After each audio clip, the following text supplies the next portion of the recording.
Hello, welcome to Financially Savvy in 20 Minutes. I'm Natalie Torres-Haddad, and I'm really excited that this semester, yes, you heard me say semester, because we are going to be hitting the college campuses. And what my importance is not only being able to bring some information, fun content through Financially Savvy in 20 minutes, but more importantly, hearing it from the aspects of people that are really going through it. So for those that are recent college grads, that are about to be college grads, or maybe you're a 50 or 60-year-old just getting out and starting a whole new different career, I wanted to be able to grasp not only the real fears, but more how they can get these resources and feel a little bit more comfortable about their finances.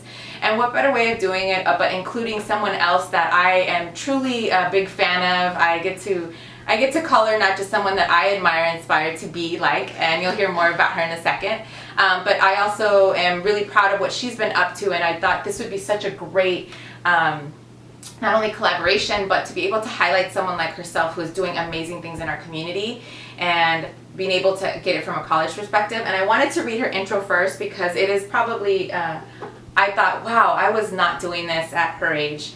The fact that she's a college student and what, 22? Yeah, oh my God, 22. Yeah, I was not doing this at 22. So I think the coolest thing is when you highlight people that are doing things that are not only making great change economically, but are going to do stuff that are really going to help our community. So for further ado, if you're watching this on YouTube, obviously you can really see me, but I wanted to introduce someone that she calls me her mentor, but I like to say sometimes that she's really my mentor. And I think that's the beautiful thing when you start mentoring someone is you form a relationship with the person. And actually we should talk about how that came about, because a lot of people reach out to me and say, hey, I want to find a mentor. How do I approach them? And I go, trust me, I've learned the hard way too, and I've had amazing and still do great mentors, and there's a way about approaching them.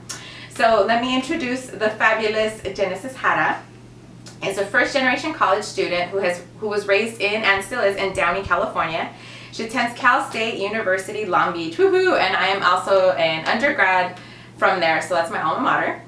I got my undergrad from there, excuse me. Where she fosters her passion of being a leader and serving others. As a freshman in college, she was a community relations director of Hispanic Student Business Association. Funny enough, that's actually where I met her. I was doing a keynote for their graduating class, and she was the president at the time. So very impressive that she came up to me and had questions already for me, so I love that. She did not waste her time. As the president there of the organization, she was only a sophomore. That's what blew me away. I thought she was a senior. Most people don't take that position until their senior year. So she was already ahead of the game. Her sophomore year, she got also involved in her college student government. As a junior, she served as ASI Chief Government Relations Officer, where she advocated for her students' need and local and state government level. This past year, she served as ASI President and CEO as she served as students at the state level at Cal State Student Association Southern Civic Engagement Officers. And for those of you that know what ASI or student body president is, she was in charge, basically responsible for over 37,000 students. Cal State Long Beach, I believe, is the second largest, or is the largest? I think it's still the second. Second, yeah. Fullerton is like 40,000 now. Wow, yeah. So it's the second largest Cal State school. That's a huge responsibility, and obviously she did wonderfully. And gosh, she was only a junior doing it. So this is something that is obviously extremely impressive. And it doesn't end there. So after this, her main goal throughout her positions was always been to advocate for the students' historically marginalized communities and help remove systematic barriers that they face. You're preaching to the choir, so I love that. In the midst of being involved on campus, she has the opportunity to work for companies like Amazon, Honda, and Coca-Cola, and is also interned for the California State Assemblywoman, member is Christina Garcia. Her most current endeavor is starting her own nonprofit organization with her mother, which I'm so proud of her. And both of them actually. It's called Gown Me Up, and this organization provides high school girls in the need of gowns for their prom. She's currently finishing up her last semester to obtain her business management degree at CSULB. She hopes to intern for the congressman in Capitol Hill in Washington, D.C., so if anyone's listening from there, you definitely need to snatch her before this happens.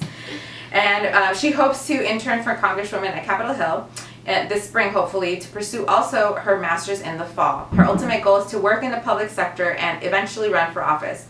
Her leadership motto has always been leading with the servant's heart. If you hear a little pound in the background, it's because there's construction going on our street. That is the rawness that comes with having a podcast. So that was a lot to say, because the fact that she's only 22 and the fact that she's accomplished more than most people try to accomplish in a lifetime is extremely impressive. And so when I approached her, to become not only a co-host but solo co-host for this podcast was because I wanted to make sure that we not only talk to the students but talk to recent graduates, talk to the professors that have a great insight not on just what financial literacy is, but why we need to advocate for more courses, more systematic solutions to our not just in school but into the workplace more than anything. So I am extremely excited to have you here, and thank you for being a part of this, because what I see is when we collaborate, a lot more can get done. And maybe I think one of the cool thing about this podcast is I love talking to people and hearing how they came about, where they are, how they got to where they are today. For you as a first generation college student, that's a big deal. And for those that don't know what that is, it means your parents or your grandparents didn't go to college. If you have siblings or cousins that went, you're still a first generation. You're still figuring out your own path. So that's extremely impressive that you're doing that. But for you, I know that's also a lot of strings that come with it. Can you maybe give us a few tips on what's helped you obviously get to your senior year, because there's a lot of students that want to quit and halfway through they do, especially if you're Latina, and I think that's a big issue to talk about. But is there anything that really helped you, or any people that helped you along the way to really not only get to the end goal, which you're almost there, and tell us kind of how that's helped you along your journey? Of course.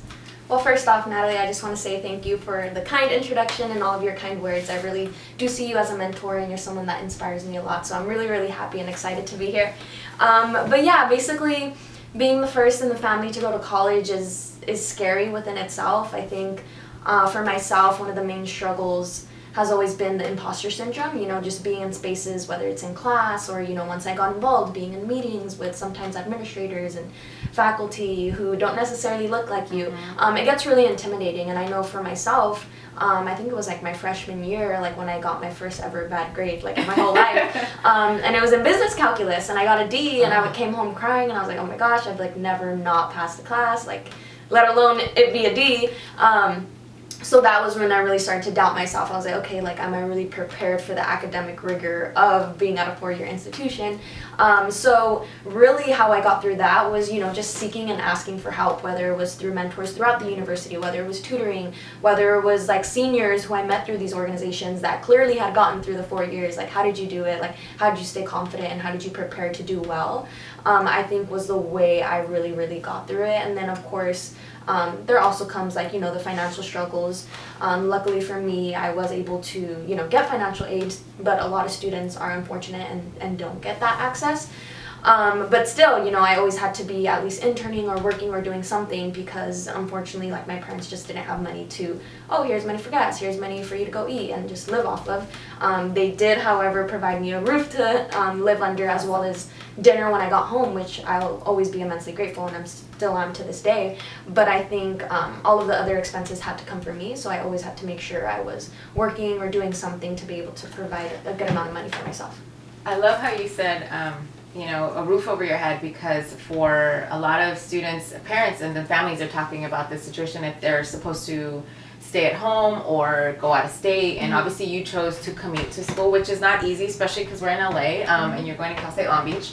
And anywhere that knows you're from LA, 5 miles can easily be an hour. So when we say commuting, it really is commuting. Yeah. So that's a sacrifice on its own, and obviously that comes with, but knowing that, is it really worth paying a few $1,000s for an apartment with 4 other people and really be scrounging. And a lot of students sometimes take that route if they don't have the choice, but also a lot of them do have that choice and don't really see the long term and say, why can I not sacrifice maybe driving, staying at home, which we all know is always difficult. Even if you have, I love my parents, but I know how difficult that is. So you obviously know those are small sacrifices for a better future. And I like how you mentioned your calculus class, because it made me think of, oh my God, yeah, I failed my stats class the first time. I got a D plus. I'm sorry, it wasn't even a D plus, but I remember it was like, oh my God, I can't pass this class, obviously. And I retook that class, and I remember I had to meet with the professor a lot, meaning after class I was like, I have no idea what you're talking about, because his references were always poker, and I don't play poker. And so I was like, can you use another example, because you're losing me on the poker. And it makes sense. Stats is actually a really good or poker would be a great simile to be able to say, oh yeah, this is actually very helpful.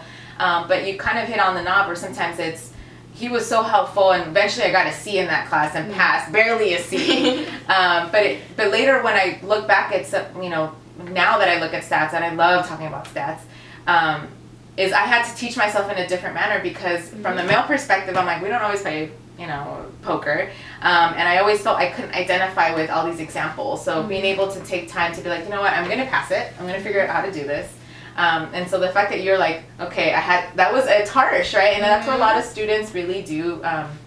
Not only fail, but they drop out. And I still remember my freshman year in college, they did a welcome for Latino parents and their students, and this was for first generation, and it was 100 students and our parents, and this was, I don't know if they do this anymore, and I hope they still do, but it was a Chicano Latino studies program that put this together.